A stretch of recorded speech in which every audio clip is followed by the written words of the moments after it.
ವಿರಕ್ತ ಮಠದ ಈ ಸ್ಥಳದಲ್ಲಿ ನಡೀತಕ್ಕಂತಹ ಇಷ್ಟಲಿಂಗ ಪೂಜೆ ಹಾಗೂ ಅನುಭವದಲ್ಲಿ ಭಾಗವಹಿಸಿರ್ತಕ್ಕಂಥ ಸರ್ವರಿಗೂ ಕೂಡ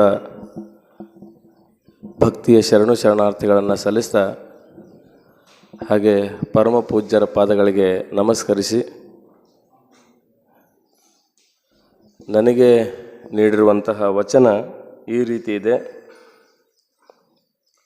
ಹರನೀವ ಕಾಲಕ್ಕೆ ಸಿರಿಯು ಬೆನ್ನಲ್ಲಿ ಬರ್ಕು, ಹರನೀವ ಕಾಲಕ್ಕೆ ಸಿರಿಯು ಬೆನ್ನಲ್ಲಿ ಬರ್ಕು, ಹರಿದು ಹೆದ್ದೊರೆಯು ಕೆರೆಯ ತುಂಬಿದಂತಯ್ಯ. ನೆರೆಯದ ವಸ್ತು ನೆರೆವುದು ನೋಡಯ್ಯ, ಅರಸು ಪರಿವಾರ ಕೈವಾರ ನೋಡಯ್ಯ. ಪರಮ ನಿರಂಜನನ ಮರೆವ ಕಾಲಕ್ಕೆ ತುಂಬಿದ ಹರವಿಯ ಕಲ್ಲುಕೊಂಡಂತೆ ಕೂಡಲ ಸಂಗಮ ದೇವ ಎನ್ನುವಂತಹ ಒಂದು ವಚನ ವಿಶ್ವಗುರು ಬಸವಣ್ಣನವರು ಬರೆದಿರುವಂತಹ ವಚನವನ್ನು ನೀಡಿದ್ದಾರೆ. ಇಲ್ಲಿ ಮುಖ್ಯವಾಗಿ ಭಕ್ತನಲ್ಲಿ ಇರಬೇಕಾದ ಶ್ರದ್ಧೆಯ ಬಗ್ಗೆ ಈ ವಚನ ಹೇಳ್ತಾ ಇದೆ ಅನ್ನುವಂಥದ್ದು ನನ್ನ ಅಭಿಪ್ರಾಯ. ಒಂದನೇ ಸಾಲು ಹರನೀವ ಕಾಲಕ್ಕೆ ಸಿರಿಯು ಬೆನ್ನಲ್ಲಿ ಬರ್ಕ್. ಹರ ಅಂತಂದರೆ ಇಲ್ಲಿ ಶಿವ ಅನ್ನುವಂತಹ ಅರ್ಥ. ಭಗವಂತ ನಮಗೆ ಕೊಡುವ ಕಾಲಕ್ಕೆ ಏನೆಲ್ಲ ಕೊಡ್ತಾನೆ. ಬರಬೇಕಾಗಿತ್ತು ಅಂತಂದರೆ ಅದು ಯಾವ ಮೂಲದಿಂದನೇ ಬರ್ತೈತಿ. ಉದಾಹರಣೆಗೆ ಮಳೆ ಬರಬೇಕಾಗಿತ್ತು ಅಂತಂದ್ರೆ ನಮಗೆ ಬ್ಯಾಡಂದ್ರೂ ಬರ್ತೈತಿ. ನಮಗೆ ಏನಾದರೂ ಬರಬೇಕಾಗಿತ್ತು ಅಂತಂದ್ರೆ ನಮಗೆ ಬ್ಯಾಡಂದ್ರೂ ಬರ್ತೈತಿ. ಒಂದನೇ ಸಾಲು ಈ ರೀತಿ ಇದೆ, ಹರನೀವ ಕಾಲಕ್ಕೆ ಸಿರಿಯು ಬೆನ್ನಲ್ಲಿ ಬರ್ಕು. ಸಿರಿ ಅಂತಂದರೆ ಇಲ್ಲಿ ಸಂಪತ್ತು ಅನ್ನುವಂತಹ ಅರ್ಥ. ನಂತರ ಹರಿದು ಹೆದ್ದೊರೆಯು ಕೆರೆಯು ತುಂಬಿದಂತಯ್ಯ. ಇಲ್ಲಿ ಹೆದ್ದೊರೆ ಅಂತಕ್ಕಂಥದ್ದು, ಹೆದ್ದೊರೆ ಅಂತಂದರೆ ಹಿರಿದಾದ ತೊರೆ, ದೊಡ್ಡದಾಗಿರ್ತಕ್ಕಂಥ ತೊರೆ. ಮಳೆ ಬಂತು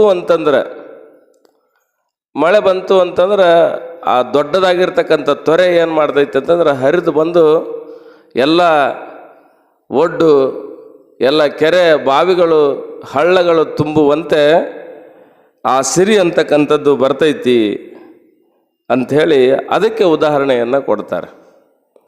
ನೆಕ್ಸ್ಟ್ ಮುಂದಿನ ಸಾಲಿನಲ್ಲಿ ಹೋಗ್ತಾರೆ, ನೆರೆಯದ ವಸ್ತು ನೆರೆವುದು ನೋಡಯ್ಯ.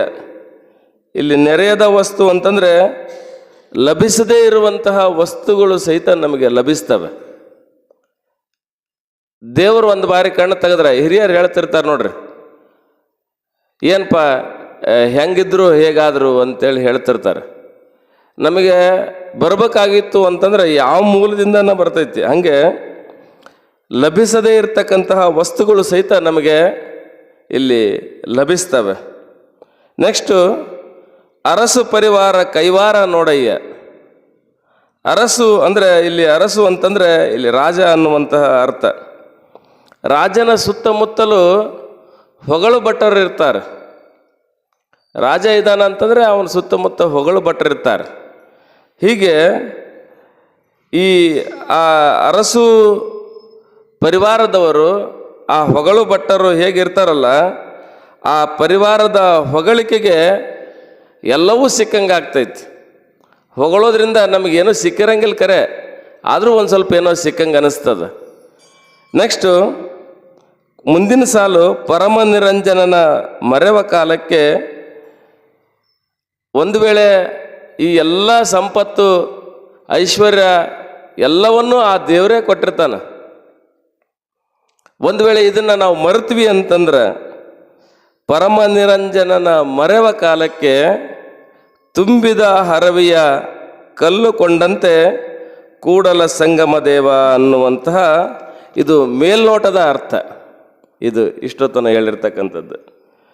ಇಲ್ಲಿ ಇನ್ನೊಂದು ಬಾರಿ ಇದನ್ನು ನಾವು ವಚನವನ್ನು ನೋಡ್ತಾ ಹೋದರೆ, ನಿನ್ನೆ ಪ್ರವಚನದಲ್ಲಿ ಅಪ್ಪವ್ರು ಹೇಳ್ತಾ ಇದ್ರು, ಮೂಳಿಗೆ ಮಾರಯ್ಯನ ಕಥೆಯನ್ನು ಹೇಳಿದ್ರು. ಮೂಳಿಗೆ ಮಾರಯ್ಯ ಮನೆಯಲ್ಲಿರ್ತಕ್ಕಂಥ ಸಂದರ್ಭದಲ್ಲಿ, ಇಲ್ಲದೇ ಇರ್ತಕ್ಕಂಥ ಸಂದರ್ಭದಲ್ಲಿ ಬಂಗಾರದ ನಾಣ್ಯದ ಚೀಲವನ್ನೇ ಮನೆಗಿಟ್ಟು ಹೋಗ್ತಾರೆ. ಅವ್ರೇನು ಹೇಳ್ತಾರೆ, ಇದ್ಯಾಕೆ ಹೊಲಸು ಇಲ್ಲಿ ಬಂದೈತಿ ಅಂತ ಹೇಳ್ತಾರೆ. ನಮ್ಮಂಥವ್ರು ಏನಾಗಿದ್ರು ಅಂತಂದ್ರೆ ನಾವು ಯಾರಿಗೂ ಕೊಡ್ತಿದ್ದಿಲ್ಲೇನೋ ಅನ್ನಿಸ್ತದೆ. ಶರಣರು ಯಾವ ರೀತಿಯಾಗಿ ಬದುಕಿದ್ರು ಅನ್ನುವಂಥದ್ದು ಇಲ್ಲಿ ಅತಿ ಮುಖ್ಯವಾಗಿ ಗೊತ್ತಾಗ್ತೈತಿ. ಅದಕ್ಕೆ ಒಂದು ಹಾಡು ಬರ್ತೈತಿ, ಆಸೆಯ ಬಿಡಲಾರೆ ಸಿದ್ಧಲಿಂಗೇಶ್ವರನೇ,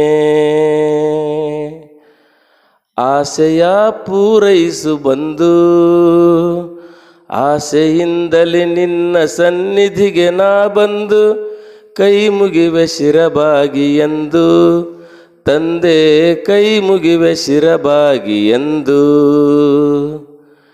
ಕಂಗಳಿಗೆ ನಿನ್ನನ್ನು ಕಾಣುವಾಸೆ, ಕಿವಿಗಳಿಗೆ ಕೀರ್ತಿಯ ಕೇಳುವಾಸೆ, ನಾಲಿಗೆಗೆ ಮಹಿಮೆಯ ಹಾಡುವಾಸೆ, ಕರಗಳಿಗೆ ಗುರುಪೂಜೆ ಮಾಡುವಾಸೆ, ನಮ್ಮ ಕರಗಳಿಗೆ ಗುರುಪೂಜೆ ಮಾಡುವಾಸೆ. ಮನಸ್ಸಿಗೆ ನಿನ್ನನ್ನು ಬೆರೆವ ಆಸೆ, ಕನಸಲ್ಲೂ ನಿನ್ನನ್ನೇ ಕಾಣುವಾಸೆ, ಬದುಕೆಲ್ಲ ನಿನ್ನೊಡನೆ ಬಾಳುವಾಸೆ, ಈ ಆಸೆ ಹೀಗೆ ಇರಲೆಂಬ ಆಸೆ, ಈ ಆಸೆ ಹೀಗೆ ಇರಲೆಂಬ ಆಸೆ, ಆಸೆಯ ಬಿಡಲಾರೆ ಸಿದ್ಧಲಿಂಗೇಶ್ವರನೇ. ಮನುಷ್ಯನಿಗೆ ಆಸೆ ಹೆಂಗೈತಿ ಅನ್ನುವಂಥದ್ದನ್ನು ಬೇರೆ ಬೇರೆಯವರು ಬೇರೆ ಬೇರೆ ರೀತಿಯಲ್ಲಿ ಅದನ್ನು ಹೇಳ್ತಾ ಹೋಗ್ತಾರೆ. ಆದರೆ ಇಲ್ಲಿ ಕವಿ ಬರೀತಾನೆ, ಮನುಷ್ಯನಿಗೆ ಆಸೆ ಅಂತಕ್ಕಂಥದ್ದು ಹೆಂಗೈತೆ ನೋಡ್ರಿ. ಕೊನೆಯಲ್ಲಿ ಬರೀತಾನೆ ಕವಿ, ಮನಸ್ಸಿಗೆ ನಿನ್ನನ್ನು ಬೆರೆವ ಆಸೆ, ಕನಸಲ್ಲೂ ಸಹಿತ ನಿನ್ನನ್ನೇ ಕಾಣುವ ಆಸೆ, ಬದುಕೆಲ್ಲ ಇಡೀ ಬದುಕೆಲ್ಲ ನಿನ್ನ ಜೊತೆ ನಾನು ಬಾಳುವಂಥ ಆಸೆ ಆಗೈತಿ ಅಂಥೇಳಿ ಕವಿ ಬರೀತಾನೆ. ಗುರುಪೂಜೆ ಮಾಡುವ ಆಸೆ, ತನ್ನ ಆಸೆಗಳನ್ನು ಇಲ್ಲಿ ವ್ಯಕ್ತಪಡಿಸ್ತಾರೆ. ಆದರೆ ಮನುಷ್ಯನಾಗಿರ್ತಕ್ಕಂಥ ನಾವುಗಳು ಯಾವ ರೀತಿಯಾಗಿರ್ತಕ್ಕಂಥ ಆಸೆಯನ್ನು ಹೊಂದಿರ್ತೀವಿ, ದೇವರು ಕೊಡುವಂಥ ಸಂದರ್ಭದಲ್ಲಿ ಏನೆಲ್ಲ ಕೊಟ್ಟಿರ್ತಾನೆ. ಅದಕ್ಕೆ 1ನೇ ಸಾಲಿನಲ್ಲಿ ಬರ್ತೈತಿ, ಹರನೀವ ಕಾಲಕ್ಕೆ ಸಿರಿಯು ಬೆನ್ನಲ್ಲಿ ಬರ್ಕು. ಇಲ್ಲಿ ದೇವರು ನಮಗೆ ಕಣ್ಣು ತೆಗೆದಂತಂದ್ರೆ ಏನೆಲ್ಲ ಬರ್ತೈತಿ.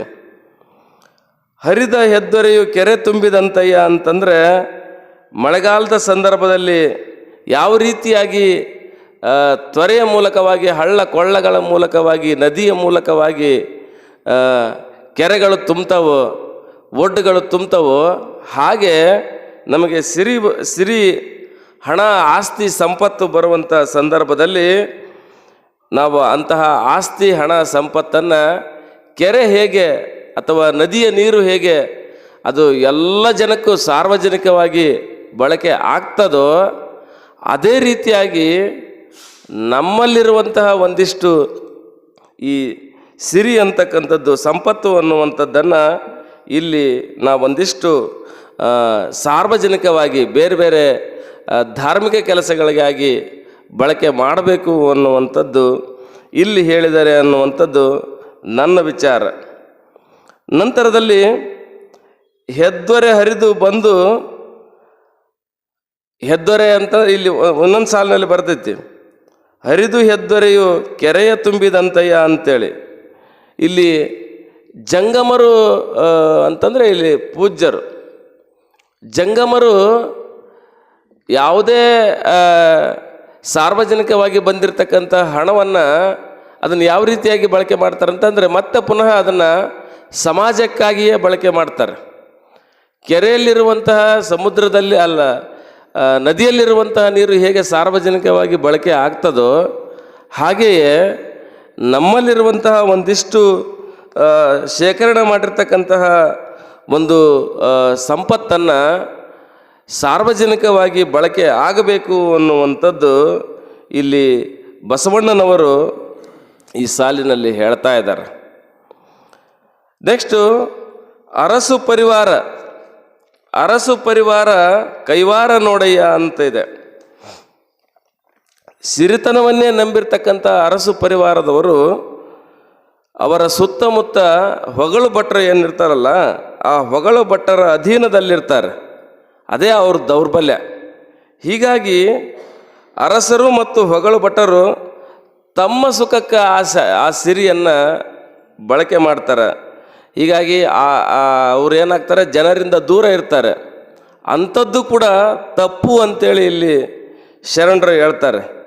ಕೊನೆಯದಾಗಿ ಪರಮನಿರಂಜನನ ಮರೆವ ಕಾಲಕ್ಕೆ ತುಂಬಿದ ಹರವಿಯು ಕಲ್ಲುಕೊಂಡಂತೆ ಮನುಷ್ಯನನ್ನು ಹೊಗಳಿ ಲಾಭವನ್ನು ಪಡೆಯುವಂತಹ ಜನರು ಈ ಸಿರಿಯನ್ನು ಕೊಟ್ಟಿರ್ತಕ್ಕಂಥ ಆ ದೇವರನ್ನೇ ಮರಿತಾರೆ ಕೊನೆಗೆ.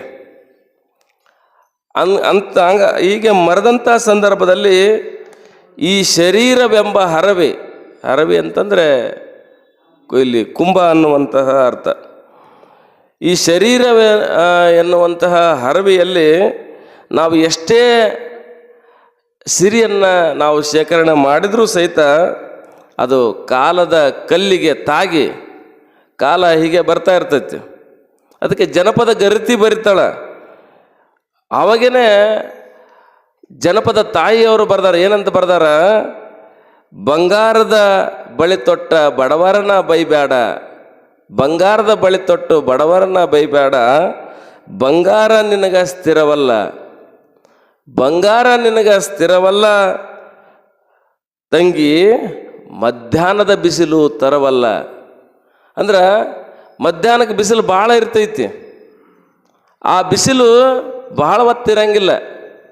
ಬಿಸಿಲು ಹೇಗೆ ಮಾಯವಾಗಿ ಹೋಗ್ತದೋ ಹಾಗೆ ಈ ಸಿರಿ ಅಂತಕ್ಕಂಥದ್ದು ಕೂಡ ಈ ಭೂಮಿಯ ಮೇಲಿರ್ತಕ್ಕಂತಹ ಯಾರಿಗೂ ಸ್ಥಿರವಲ್ಲ ಅನ್ನುವಂಥದ್ದು ಇಲ್ಲಿ ಶರಣರು 12ನೇ ಶತಮಾನದಲ್ಲಿ ನಮಗೆ ಬರೆದು ಕೊಟ್ಟು ಹೋಗಿಬಿಟ್ಟಾರ. ಮತ್ತು ಅದೇ ಜನಪದ ತಾಯಿ ಬರಿತಾಳ, ಸತ್ತು ಸತ್ತು ಬದುಕಬೇಡ ಮುತ್ತಿನಂಥ ಜೀವ ನೋಡ, ಹೊತ್ತು ನೋಡಿ ಉತ್ತಿ ಬಿತ್ತಿ ಬೆಳೆಯಬೇಕು, ಹೊತ್ತು ನೋಡಿ ಉತ್ತಿ ಬಿತ್ತಿ ಬೆಳೆಯಬೇಕು, ನಂತರ ರೊಕ್ಕ ಐತಿ ಅಂತ ನೀನು ಸೊಕ್ಕಿನಿಂದ ಮೆರೆಯಬೇಡ. ಎಷ್ಟು ಅದ್ಭುತವಾದ ಸಾಲುಗಳಿದ್ದಾವೆ. ರೊಕ್ಕ ಐತಿ ಅಂತ ನೀನು ಸೊಕ್ಕಿನಿಂದ ಮೆರೆಯಬೇಡ, ಬಿಕ್ಕುವಾಗ ರೊಕ್ಕ ನೀರು ಹಾಕೋದಿಲ್ಲೋ. ನಿನ್ನೆ ನಮ್ಮ ಸಂಗನಗೌಡರು ಹೇಳಿದ್ರು, ಎಷ್ಟು ಅದ್ಭುತವಾಗಿರ್ತಕ್ಕಂಥ ಮಾತುಗಳು.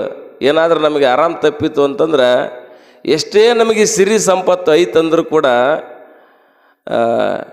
ಎಲ್ಲದೂ ಕೂಡ ನಶ್ವರ ಆಗಿಬಿಡ್ತೈತಿ. ಯಾವುದು ಕೂಡ ನಮ್ಮೊಟ್ಟಿಗೆ ಬರುವುದಿಲ್ಲ ಅನ್ನುವಂತಹ ಸತ್ಯ ಗೊತ್ತೈತಿ. ಪ್ರವಚನದ ಸಂದರ್ಭದಲ್ಲಿ ಪರಮ ಪೂಜ್ಯರು ಹೇಳ್ತಾ ಇದ್ರು, ಮನುಷ್ಯನಿಗೆ ಸಾವು ಹೆಂಗೆ ಬರ್ತೈತಿ ಅಂತೇಳಿ. ಇಷ್ಟೆಲ್ಲ ನಮಗೆ ಗೊತ್ತಿಲ್ಲೇನು? ನಮಗೆಲ್ಲರಿಗೂ ಗೊತ್ತೈತಿ. ಆದರೂ ಕೂಡ ನಾವೇನು ಮಾಡ್ತಾಯಿದ್ವಿ, ಇನ್ನು ಮನುಷ್ಯ ಆಸೆಯಿಂದ ಇನ್ನು ಹೆಚ್ಚೆಚ್ಚು ಆಸೆಯನ್ನು ಪಟ್ಕೊಳ್ತಾ ನಾವೇನು ಮಾಡ್ತಾಯಿದ್ವಿ, ಪರಮ ನಿರಂಜನನನ್ನು ಮರಿತಾ ಇದ್ದೀವಿ, ಶಿವನನ್ನು ಮರಿತಾ ಇದ್ದೀವಿ. ಅದಕ್ಕೆ ಕೊನೆಯ ಸಾಲಿನಲ್ಲಿ ಇಲ್ಲಿ ಬರೀತಾರೆ, ಪರಮ ನಿರಂಜನನ ಮರೆವ ಕಾಲಕ್ಕೆ ತುಂಬಿದ ಹರವಿಯ ಕಲ್ಲುಕೊಂಡಂತೆ ಕೂಡಲ ಸಂಗಮ ದೇವ. ಹೇಗೆ ಮನೆಯಲ್ಲಿರ್ತಕ್ಕಂತಹ ಒಂದು ಗಡಿಗೆ ಅದು ಹೊಡೆದೈತಿ ಅಥವಾ ಸೋರ್ತೈತಿ, ಅದಕ್ಕೆ ನಾವು ನೀರು ಎಷ್ಟೇ ತಂದು ಹಾಕಿದರೂ ಸಹಿತ ಅದು ಆ ಕೊಡದಲ್ಲಿ ಅಥವಾ ಆ ಹರವಿಯಲ್ಲಿ ಅದು ನಿಂತ್ಕೊಳ್ಳಂಗಿಲ್ಲ, ಅದು ಹೋಗ್ತತೆ ಬೇರೆ ಬೇರೆ ರೀತಿಯಲ್ಲಿ.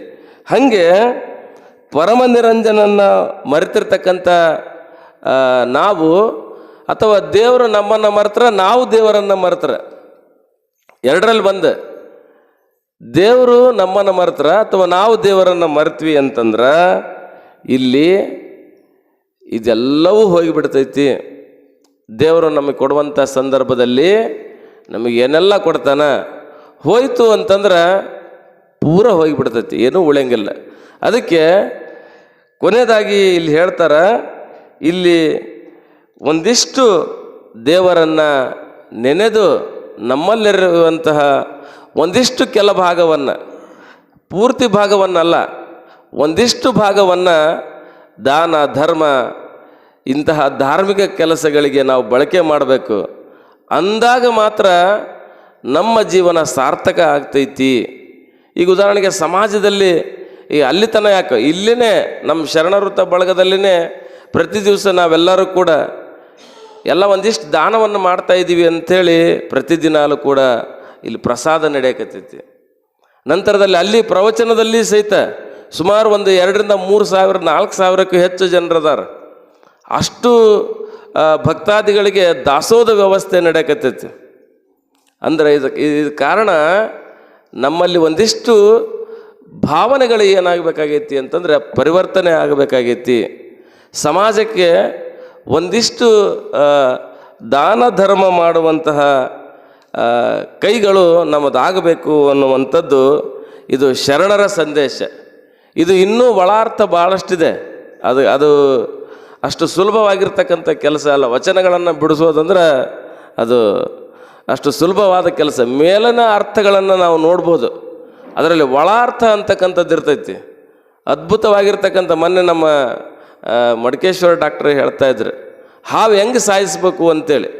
ಅವತ್ತು ನಾವೆಲ್ಲರೂ ಬಾಯಿ ತೆಗೆದು ಹಂಗೆ ನೋಡ್ತಾ ಇದ್ವಿ. ಎಷ್ಟು ಅದ್ಭುತವಾಗಿರ್ತಕ್ಕಂತಹ ನುಡಿಗಳದವಲ್ಪ ಅಂಥೇಳಿ. ಅದಕ್ಕೆ ಒಂದಿಷ್ಟು ನಮಗೆ ಬಂದಿರತಕ್ಕಂತಹ ಸಿರಿ ಸಂಪತ್ತಿನಲ್ಲಿ ಒಂದಿಷ್ಟು ದಾನಕ್ಕೆ ನಮ್ಮ ಹಣವನ್ನು ಮುಡಿಪಾಗಿಡೋಣ ಅನ್ನುವಂತಹ ಮಾತನ್ನು ಹೇಳ್ತಾ, ಅದಕ್ಕೆ ಬಸವಣ್ಣ ಗಜೇಶ ಮಸಣಯ್ಯ ಒಂದು ವಚನ ಬರೀತಾರೆ. ಮೊನ್ನೆ ಪ್ರವಚನ ಆರಂಭವಾಗ್ತಕ್ಕಂಥ ಸಂದರ್ಭದಲ್ಲಿ ನಮ್ಮ ಬಸ್ತಾಳ್ ಸರ್ ಅದನ್ನು ಆಡಿಯೋ ಮಾಡಿದ್ರು. ಆ ಹಾಡು ಕೇಳ್ತಾ ಇದ್ದೆ, ಒಂದಟಿಗೆ ನಿಂತುಬಿಟ್ಟೆನೆ. ಏನಿತ್ತು ಅದು ವಚನ ಅಂತಂದ್ರೆ, ಪರಮ ಪದವಿ ನಿಮ್ಮ ಕೊರಳಲ್ಲಿ ಕಟ್ಟಿಕೊಳ್ಳಿ, ಪರಮ ಪದವಿ ನಿಮ್ಮ ತಲೆಯಲ್ಲಿ ಸುತ್ತಿಕೊಳ್ಳಿ, ಎನಗೆ ನಿಮ್ಮ ತೊತ್ತು ಸೇವೆಯೇ ಸಾಕು ಮಹಾಲಿಂಗ ಗಜೇಶ್ವರ ದೇವ, ಪರಮ ಪದವಿಯ ನಿಮ್ಮ ಎದೆಯಲ್ಲಿ ಇರಿದುಕೊಳ್ಳಿ ಅನ್ನುವಂತಹ ವಚನ. ಎಷ್ಟು ಅದ್ಭುತವಾಗಿರ್ತಕ್ಕಂಥ ವಚನ. ಇದಕ್ಕೂ ಸಂಬಂಧ ಐತಿ. ನಮಗೆ ನಾವು ಯಾವುದೇ ಆಸೆ ಆಮಿಷಗಳಿಗೆ ಬಲಿಯಾಗದೆ ನಾವು ಬಂದಿರತಕ್ಕಂಥ ಅಥವಾ ಸಂಗ್ರಹಣೆ ಮಾಡಿರ್ತಕ್ಕಂಥ ಒಂದಿಷ್ಟು ಹಣವನ್ನು ನಾವು ಸಮಾಜಕ್ಕಾಗಿ ದಾನವನ್ನು ಮಾಡೋಣ ಅನ್ನುವಂಥ ಮಾತನ್ನು ಹೇಳ್ತಾ, ಏನಾದರೂ ತಪ್ಪಾಗಿದ್ದರೆ ದಯವಿಟ್ಟು ಕ್ಷಮೆ ಇರಲಿ. ಇದರ ಇನ್ನಿಷ್ಟು ಸಂಪೂರ್ಣವಾದ ಇನ್ನೂ ಒಳಾರ್ಥ ಇದ್ರದ್ದು ನನಗೆ ಬೇಕಾಗೈತಿ. ಅದಕ್ಕೆ ನಮ್ಮ ಮಡಿಕೇಶ್ವರ ಡಾಕ್ಟ್ರ್ ಅದನ್ನು ಒಂದಿಷ್ಟು ಹೇಳಬೇಕಾಗಿ ಅವರಲ್ಲಿ ವಿನಂತಿಸಿಕೊಂಡು ಇಲ್ಲಿ ಅನುಭವವನ್ನು ಹಂಚ್ಕೊಳ್ಳಿಕ್ಕೆ ಅವಕಾಶ ಮಾಡಿಕೊಟ್ಟಿರ್ತಕ್ಕಂಥ ಪರಮ ಪೂಜ್ಯರಿಗೆ ಹಾಗೂ ಎಲ್ಲ ಶರಣ ಬಂಧುಗಳಿಗೆ ಶರಣಾರ್ಥಿಗಳನ್ನು ಸಲ್ಲಿಸಿ ನನ್ನ ಅನುಭವಕ್ಕೆ ಮುಕ್ತಾಯ ಮಾಡ್ತಾಯಿದ್ದೀವಿ. ಜೈ ಬಸವೇಶ.